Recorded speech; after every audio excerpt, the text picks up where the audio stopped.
갈라디아서 말씀을 쭉 이어오는 가운데 우리 4장 12절부터 20절까지 이 말씀은 한 번 더 어조가 달라지는 그런 부분이죠.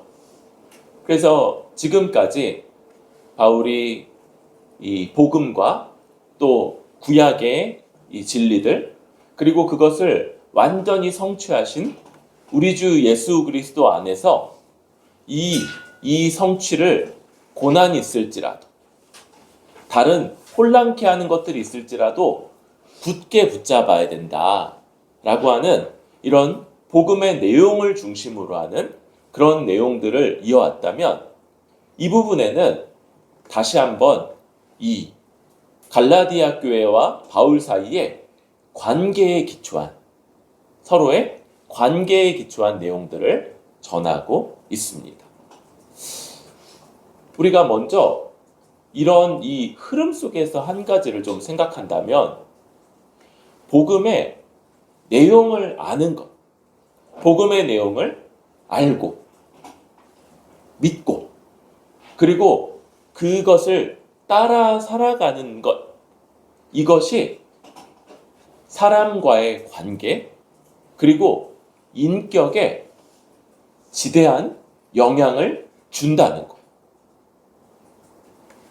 복음을 믿는 것, 복음을 알고 믿는 것, 그리고 그것을 따라갈 때 이 결과물은 그의 인격과 그리고 그가 다른 사람과 맺는 관계 가운데 그것이 드러날 거다, 나타날 거다. 우리 이것들을 먼저 큰 틀에서 좀 생각할 수 있는 것이죠. 바울은 이 12절 이 부분을 시작하면서 내가 너희와 같이 되었으니 너희도 나와 같이 되기를 구하노라 이렇게 말하죠. 이 부분은 바울이 유대인이었지만 그러나 복음의 진리만을 붙잡고 그것 외에 다른 어떤 것에도 매이지 않는 사람이 된 것. 그렇게 바울은 이 이방인들에게 복음을 전할 수 있었죠. 이것을 가르치는 걸 거예요. 그러니까 너희도 그런 면에서 나와 같이 되기를 구한다. 그리고 처음 이 갈라디아 교회, 갈라디아 지역에 바울이 들어갔을 때 이야기를 하고 있죠.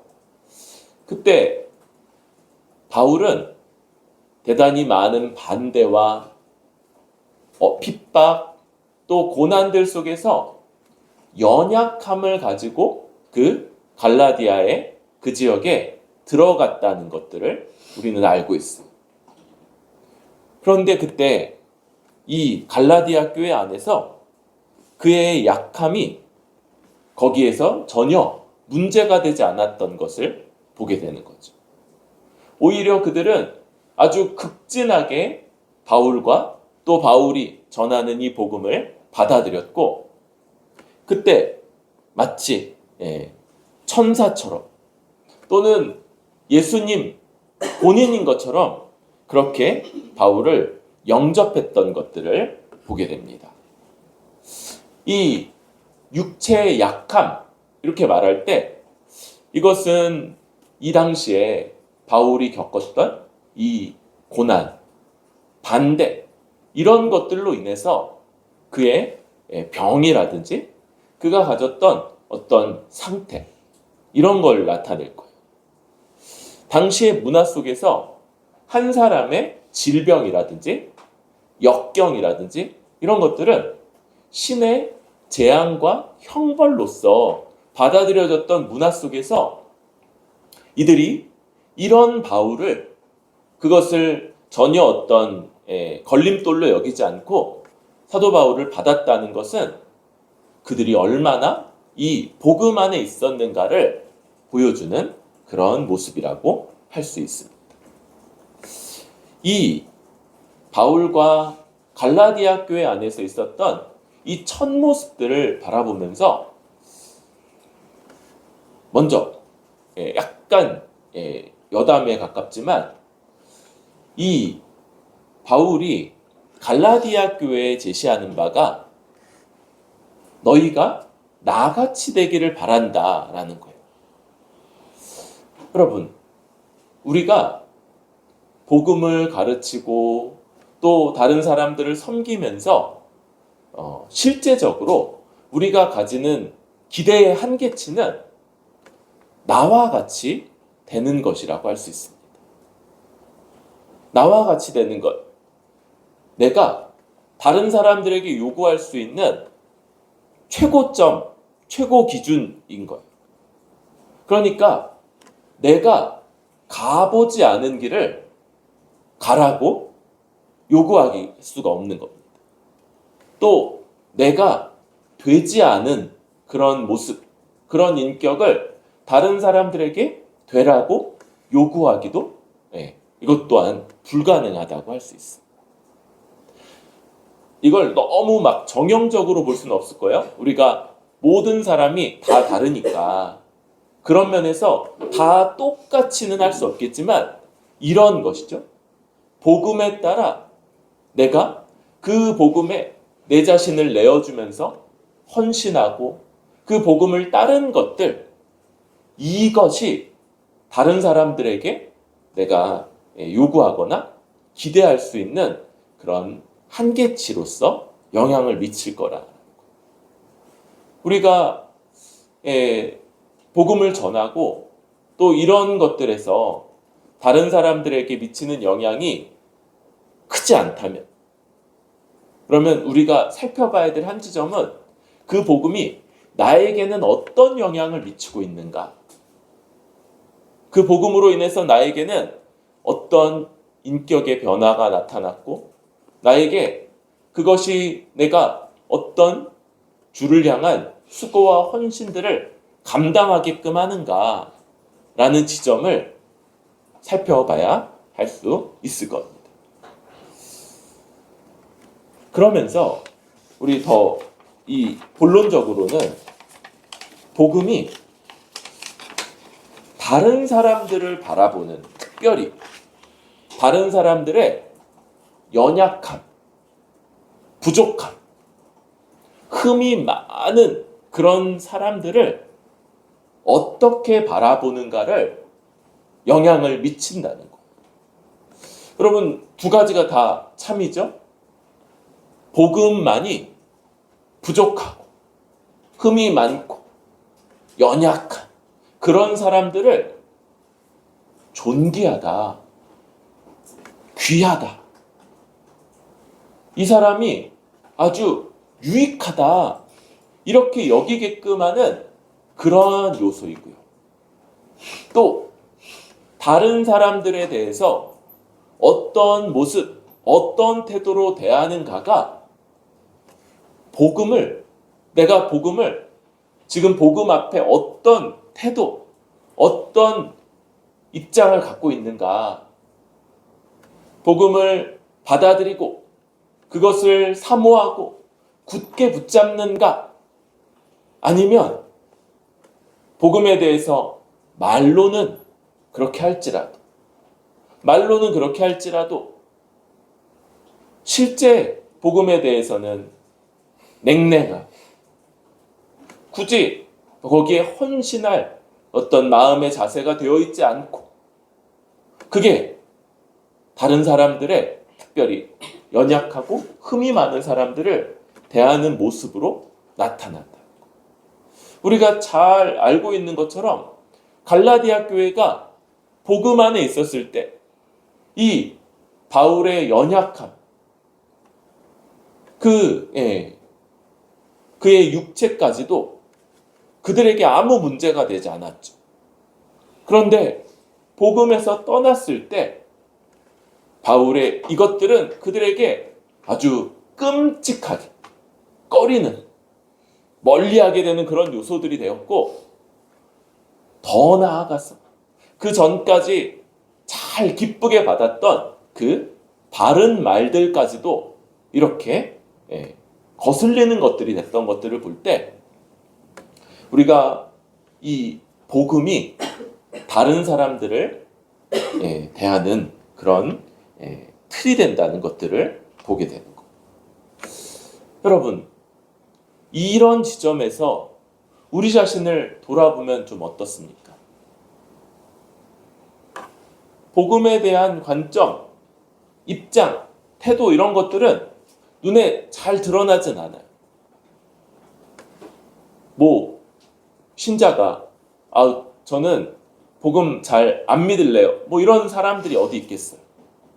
또 이렇게 다 나와서 예배드리고 하나님 찬양하고 그러고 있으니까 다 괜찮아 보이죠.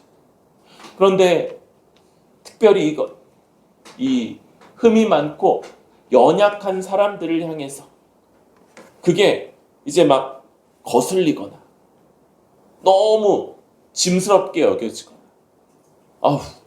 왜 저러냐 이런 모습들이 우리에게 나타난다면 복음을 이전처럼 굳게 붙잡고 있지 않은 그런 면일 수도 있어요. 여러분, 이 복음이 뭡니까? 이 복음은 이 하나님 앞에 내가 어떤 사람인지를 깨닫는 것.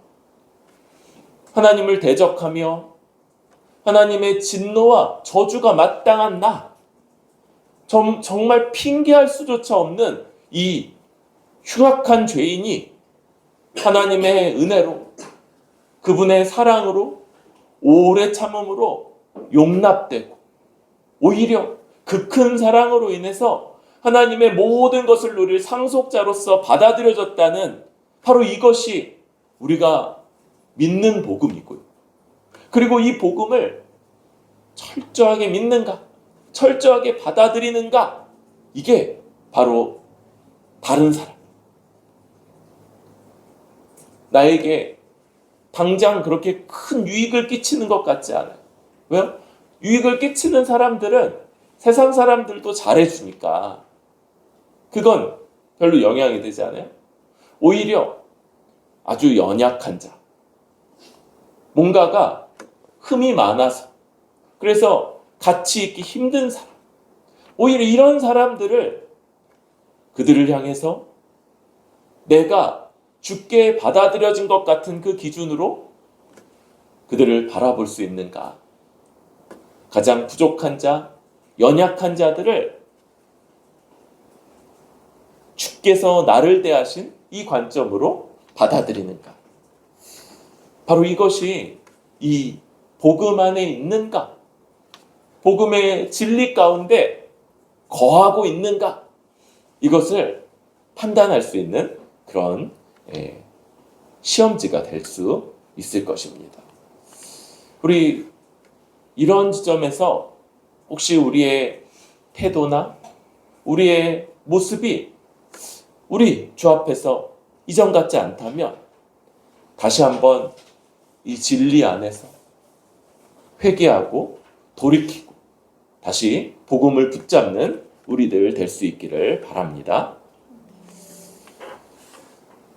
그러면서 이제 이 15절부터 바울은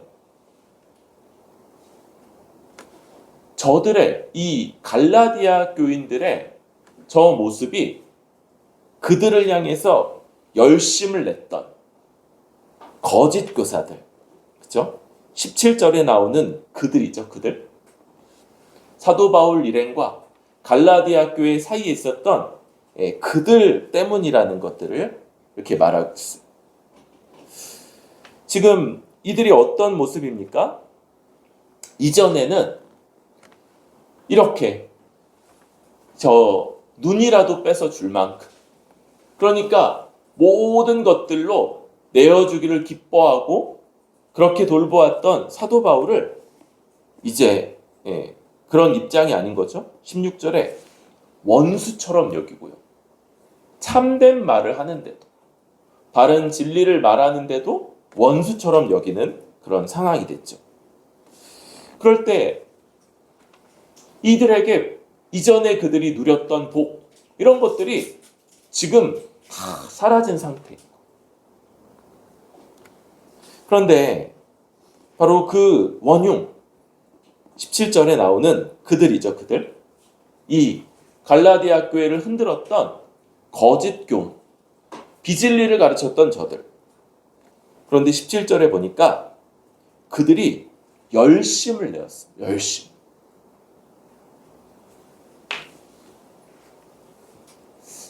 약간 또 여담이지만 여러분, 이렇게 비진리로 또 자기를 따르게 하는데 이들이 열심을 내죠. 근데 이제 우리가 얼마나 진리를 따라 열심을 내고 있는지 뭐 이런 겁니까? 저들은 비진리로서 열심을 내니까 우리는 진리를 따르면서 열심을 안 내면 이렇게 뭔가 쌤쌤인가요?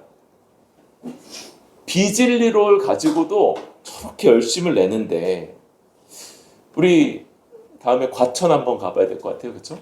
과천에 그 유명한 저 사람들이 얼마나 열심을 내는데 여러분, 진리 안에서 냉랭하고 아무것도 열심을 내지 않고 헌신하지 않는 이런 것들이 참 얼마나 맞지 않는 건지 우리 다시 한번 이 진리를 향한 그리고 진리로 말미암는 이 열심들이 우리에게 다 회복될 수 있기를 바랍니다. 그런데 일단 이들은 열심이 좋은 뜻이 아니었어요. 이들이 한 게 뭐냐? 너희를 이간시켜 너희로 그들에게 대하여 열심을 내게 하려 하는 것. 지금 여기서 바울이 이전까지는 그들의 그 메시지, 그들이 가르쳤던 내용 문제를 다루었다면 지금 여기서는 동기의 문제를 다루는 거죠. 여러분, 다른 사람들을 향해서 열심을 내는 일들은 많아요. 그렇죠. 이렇게 다단계 이런 것들 할 때 얼마나 열심을 내는지. 왜요? 근데 왜 그래요? 경제적인 이득을 위해서 그렇죠. 그러니까 열심을 내는 일들은 대단히 많아요. 여러분, 우리가 그런 경험들을 이제 하죠.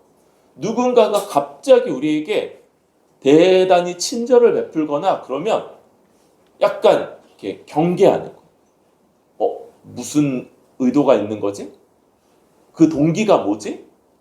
이런 것들을 이제 살피게 되고요. 대부분의 경우 우리는 알게 되죠. 보험을 판다든지 그런 물질적이고 경제적인 이득을 추구하려는 그런 의도라는 것들을 우리가 잘 알아요. 딱 그렇지만 않아도 열심을 내는 것들의 많은 것들이 자기를 위해서 자기를 드러내고자 하거나 아니면 자기의 정서적인 부분들을 채우고자 하는 그런 열심인 것도 많다는 걸 알게 돼요. 이런 것들 잘 분별해야 될 필요가 있겠고, 그리고 이런 것들 그쵸, 그런 가운데 살아가니까. 그런데 여기 이 특별한 지점은 우리가 더 경계해야 되는 게 있어요. 이들이 이간시켰다는 거. 이간. 둘 사이를요 멀찍이 떨어뜨려 놓으려는 그런 방식을 취했어요. 왜 그래요? 지금 이들의 목적이 뭐냐면 사도 바울과 바울이 전한 이 바른 복음을 거기서부터 갈라디아 교인들을 이간시키는 거예요. 그리고 이간시킬 때 바른 교훈, 바른 진리에서부터 분리되고 고립되어서 자기들의 영향하에 두려고 하는 이런 목적이 있었던 거죠. 여러분, 이런 일들을 이제 종종 봐요. 그런 이 다단계나 이런 것들에 빠졌을 때 많이 하는 게 뭡니까? 고립시키는 거죠. 다른 사람들이 이들에게 영향을 못 주도록 따로 모여 살거나 아니면 많은 시간, 대부분의 시간을 이 사람들하고만 딱 보내게 하는 거예요. 그러면서 그들의 논리, 그들의 그 관심사 이런 것들로 다른 것들의 영향력에서부터 받지 않도록 만드는 것. 이게 이들이 이제 했던 방식인 거죠. 그리고 결국 그 동기는 자기를 따르게 하려는 것. 자기의 지배하에 있게 하는 것. 그리고 자기들에게 의존하게끔 하게 하는 것.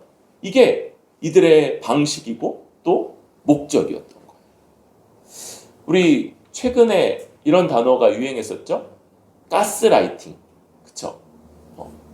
이게 좀 찾아보니까 연극에서부터 온 단어라고 그래요. 가스라이트라는 연극. 그래서 이 사람을 이렇게 건전한 그런 판단력에서부터 그걸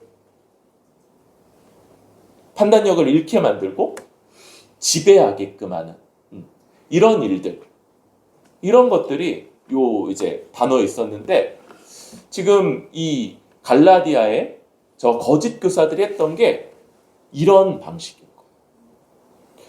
여러분, 반대로 바른 복음, 진리를 잘 분별할 때 그때에만 건전한 판단력이 유지가 될 수 있어요.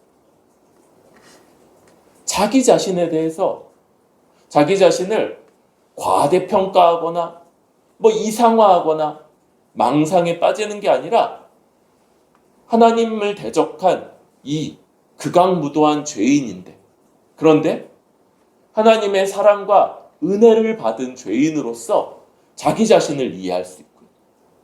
또 다른 사람들에 대해서 흠이 많고 연약하고 부족함에도 불구하고 하나님의 형상으로 지음받은 귀한 사람이라는 것 또한 알 수 있는 거죠. 그리고 이 나머지의 이 세상, 삶, 사람들과의 관계라든지 직장 생활이라든지 가정 생활, 부부 생활 이런 이 모든 것들을 바르게 판단하고 이해할 수 있는 그런 관점이 이 복음의 진리 가운데서만 나타나게 된다는 거예요. 여러분, 우리는 우리를 종삼는, 지배하게끔 하고 거기에 빠지면 그 바른 관점을 갖지 못하는 이런 거짓된 열심을 잘 분별해야 될 겁니다. 여러분, 이 세상은 대부분 우리의 경제적인, 우리로 경제적 이득을 얻고자 그렇게 하는 거죠. 그러나 꼭 그렇지만 않을 수도 있어요. 우리 이런 일들이 대단히 이제 많이 펼쳐지죠. 특별히 가스라이팅이 가까운 사이에서 대부분 일어난다고 그래요. 그렇죠? 부모 자식 간에, 또 연인 간에, 부부 간에, 이런 가까운 관계에서, 또 친구 간에, 그런 데서 이런 일들이 벌어질 수도 있겠다. 우리가 호의와 친절, 곧 열심을 받을 때 그게 우리 자신으로 복음을 더 잘 이해하고 그 복음 안에서 더 힘써 복음에 헌신하며 살아가게 하는지, 뒤에 나오지만 더 그리스도의 형상을 담도록 하는지, 아니면 그것과 상관없이 그저 자기 말을 잘 듣는 사람, 자기를 잘 따르는 사람을 그냥 놓게 하는지, 건전한 판단력을 가지고 복음으로 세상을 잘 분별하고 이 세상의 죄악된 흐름을 거슬러 갈 수 있는 그런 힘을 얻게 하는지, 아니면 이런 것들에서 다 떠나서 그냥 한 사람만 그렇게 바라보고 따르게 하는지, 이런 것들을 잘 분별해야 될 겁니다. 그리고 그렇게 분별한다면 이제 열심을 가져야 해요. 열심. 복음을 향한 열심. 그래서 이 복음 안에 있다면 열심히 살아야겠구나. 더 주를 위해 힘써 살아야겠구나. 이런 걸 매일매일 생각하는 게 바른 것이고 또 지극히 정상이라고 할 수 있는 거예요. 우리가 이 복음으로 인해서 또 주님으로 인해서 매일매일 더 열심을 내고 다른 사람들을 향해서도 열심을 내고 그런데 나를 따르게 하고 그렇게 하는 것이 아니라 그가 더 복음의 진리 가운데 견고하게 서고 복음을 잘 믿고 따를 수 있도록 하는데 열심을 내는 우리들이 되기를 바랍니다. 이런 상황. 그런데 이제 갈라디아 교회는 이런 일이 벌어졌죠. 이미 벌어졌어요. 그래서 지금 이 갈라디아 교인들이 복음의 진리에서부터 이미 멀어졌고 복음을 전해준 사도 바울을 향한 태도가 달라졌으며 그들의 목적이 어느 정도 성취돼서 저들을 따르고 이 건전한 분별력을 지금 잃어 있는 그런 모습이에요. 우리 이미 봤죠? 바울이 너무 분명한 그런 질문들을 던지면서 이게 이거냐 저거냐인데 답이 너무 분명한데 그 분명한 답에 이들이 제대로 답을 하지 못하는 이런 모습인 거예요. 너무 당연한 거. 너희가 예수 믿을 때 성령 받았니? 아니면 율법 그거 따를 때 성령 받았냐? 이런 질문조차도 너무 당연한 답을 못했던 거죠. 그럴 때 지금 19절에 바울이 이들을 향해서 나의 자녀들아 너희 속에 그리스도의 형상을 이루기까지 다시 너희를 위하여 해산하는 수고를 하겠다. 이렇게 결단하고 있는 그런 모습을 보여요. 여러분, 이 나의 자녀들아 사도 바울은 이미 복음으로 이들을 낳은 것처럼 이들을 신자로서 하나님 안에서 생명을 낳기까지 수고했던 사람이었어. 그런데 그런 수고 그리고 우리가 아는 것처럼 그 가운데는 많은 고난이 있었고 핍박이 있었고 죽은 걸로 여겨져서 버려지고 이런 일들이 그 가운데 있었죠. 그런데 다시 해산하는 수고를 하겠다. 이 갈라디아인들 한때 복음을 접하고 그 복음에 열심을 냈지만 그러나 거짓 교사들의 그 가르침에 빠지고 그것으로 인해서 복음의 진리에서 멀어진 이들을 위해서 영적인 자녀로서 해산하도록 다시 대가를 치르겠다. 그 수고, 노력 이런 것들을 다하겠노라 이렇게 말하고 있습니다. 여러분, 여기서 나오는 너희 속에 그리스도의 형상을 이루기까지 이런 아주 분명한 목표를 가지고 그것을 위해서 내가 수고하고 헌신하겠다 이렇게 말하는 거예요. 우리가 한 지체 한 지체가 복음의 진리를 잘 알고 그것을 확신하고 그리고 그 가운데 거하는 것에 다른 표현이라고 할 수 있는 거죠. 그리고 이것은 아주 분명한 목표 지점이라고 할 수 있어요. 여러분, 목표가 흐릿하면 그 달성 확률이 낮아지죠. 목표가 불분명하면 노력도 분산되고요. 이게 정말 내가 다가가고 있는지 그렇지 않은지 이런 것들을 판단하기도 어려워져. 지금 그리스도의 형상을 이룬다라는 것이 사도 바울에게 있어 아주 분명한 목표고 기준이라고 할 수 있습니다. 여러분, 우리에게도 우리가 바라봐야 되는 지점 이것은 아주 분명합니다. 그리스도의 형상을 이루는 것이고요. 복음의 진리를 알고 굳게 믿고 그리고 그 가운데 거하는 것. 그래서 우리가 주님이 다른 사람들을 대하는 것처럼 다른 사람들을 대하고 복음의 진리로 주님이 대가를 치른 것처럼 우리도 대가를 치르면서 살아가는 삶. 이게 아주 우리에게도 목표이며 분명하고 확실한 지점이라고 할 수 있습니다. 여러분, 바울이 이전에 말했죠? 그리스도께서 십자가에 못 박히신 것이 눈앞에 밝히 보이는데 너희가 왜 딴 생각을 하냐? 여러분, 복음의 진리로 인해서 우리가 쫓아가야 되는 그분, 우리가 추구해야 되는 그분이 우리 눈앞에 아주 밝히 보일 수 있기를 소망합니다. 너무 밝아서 손을 뻗으면 닿을 수 있을 것 같은 그런 주님. 그래야지 여러분 이렇게 분명한 지향점으로서 우리에게 영향을 미칠 거예요. 그러지 않으면 그쵸?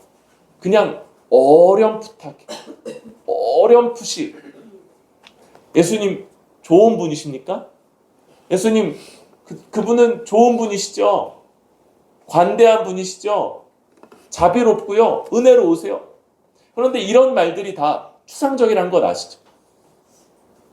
그러니까 아주 주님을 쫓는다는 이게 아주 구체적이거나 분명하지 않고 느슨하고 어렴풋하고 실제로 오늘 나의 삶에 영향을 미치는 요인으로서는 작동을 하지 않는 것. 구체적인 상황에서 내가 왜 그런 길을 선택하는지, 왜 이 길이 아니라 이런 것들을 택할지를 결정하는 데 있어서는 작동할 수 없는 그런 느슨하고 어렴풋한 그게 아니라 아주 분명한 주님. 여러분, 저는 이 복음서를 연구하기 전까지 주님의 제일 가까운 인상, 오늘날 찾아보기 어렵지만 KFC 할아버지라고 그랬어요. KFC 할아버지. 턱수염 입고 안경 쓰고 허허허 웃는 이미지. 그게 주님의 제일 가까워 보이는 이미지였어요. 그런데 복음서를 연구하면서 더 분명하게 알게 된 주님은 싸움닭 같으세요. 싸움닭. 비진리하고 아주 철저하게 싸우시고 진리를 수호하시고 그리고 진리를 훼손하는 자들을 향해서 조금도 이렇게 대하지 않는, 조금도 그것들을 용납하지 않는 모습. 그럼에도 불구하고 자기 백성들을 향해서는 오래 참으시고 반복해서 가르치시고 그들을 이끌어가기 위해서 애쓰시는 그러한 분. 우리에게도 이 주님의 모습이 아주 분명한 목표로 우리에게 주어질 수 있기를 바랍니다. 그럴 때 바울은 그 수고를 하겠다 그러면서 그 방식이 20절이죠. 한번 읽어볼까요? 시작. 내가 이제라도 너희와 함께 있어 내 언성을 높이려 함은 너희에 대하여 의혹이 있음이라. 지금 이 바울이 언성을 높인다. 우리 이거 같이 공부했었죠? 어조를 바꾼다. 너희에게 어조를 바꾸어서 너희를 바른 길로 이끌고자 한다. 지금 이런 얘기죠. 여러분, 이 일에 있어서 우리는 해산하는 수고를 하는 방식, 책망하고 훈계하고 권면하고 경고하고 교훈하고 이런 것들이 이 가르침 가운데 다 들어가 있다는 걸 보게 돼요.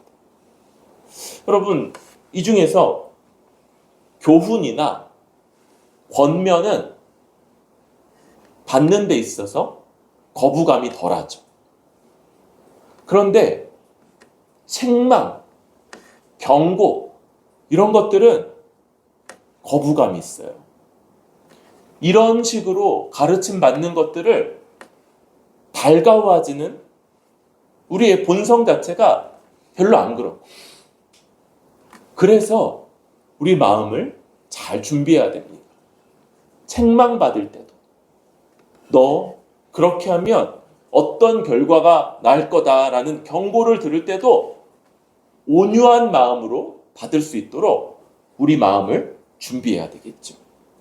여러분, 서로가 서로를 이렇게 교훈하고 책망하고 권면하고 경고하는 그런 사이로서 살아갈 때 내가 다른 지체들을 위해서 교훈과 권면뿐만 아니라 책망도 하고 또 경고도 할 수 있게끔 잘 준비되게 해달라고 기도해야 될 뿐만 아니라 다른 지체들을 통해서 나에게 훈계, 책망, 경고 이런 받기 어려운, 내가 지금 잘못된 부분들을 일깨우는 그런 가르침을 받을 때도 지체의 사랑과 헌신으로 잘 받아들일 수 있도록 우리 마음을 온유하게 해달라는 기도로 준비를 해야 될 겁니다. 그냥 좋다만 하는 것이 우리의 이 바울이 갈라디아 교인들을 향한 태도가 아니었고, 그리스도의 형상을 이루는 것, 그것을 이루는 데까지 나아갈 수 있도록 돕는 그런 돕는 배필의 역할이 아닌 것. 우리 목표는 동일하죠. 바로 그리스도의 형상을 우리 안에 이루는 것, 복음의 진리를 믿고, 알고, 배우고, 믿고, 그리고 그것을 확신하며 거하는 것. 이 목표를 위해서 우리가 함께 가르치고, 서로 책망하고, 서로 권하고, 서로 경고하는 이런 동역자로서의 역할들을 잘 감당할 수 있기를 바랍니다. 우리 복음의 진리, 내용을 잘 알고 외우고 또 더 깊이 풍성하게 아는 것들이 아주 중요하죠. 그러면서 그 복음을 믿는 자, 아는 자로서 우리의 모습들이 다른 사람들을 어떻게 보는가? 눈으로 보죠. 다른 사람들을 어떻게 여기고 있는가? 또 우리를 향한 열심, 이것들을 어떻게 잘 분별하는가? 그리고 무엇보다 지체들이 그리스도의 형상을 이루는데 도움이 될 수 있기를 위해서 이것을 간절히 사모하면서 그냥 나하고 친한 이 친분만을 위해서가 아니라 정말 지체를 위해서 교훈도 하고 책망도 하고 권면도 하고 경고도 할 수 있는 그런 우리들 될 수 있기를 바랍니다.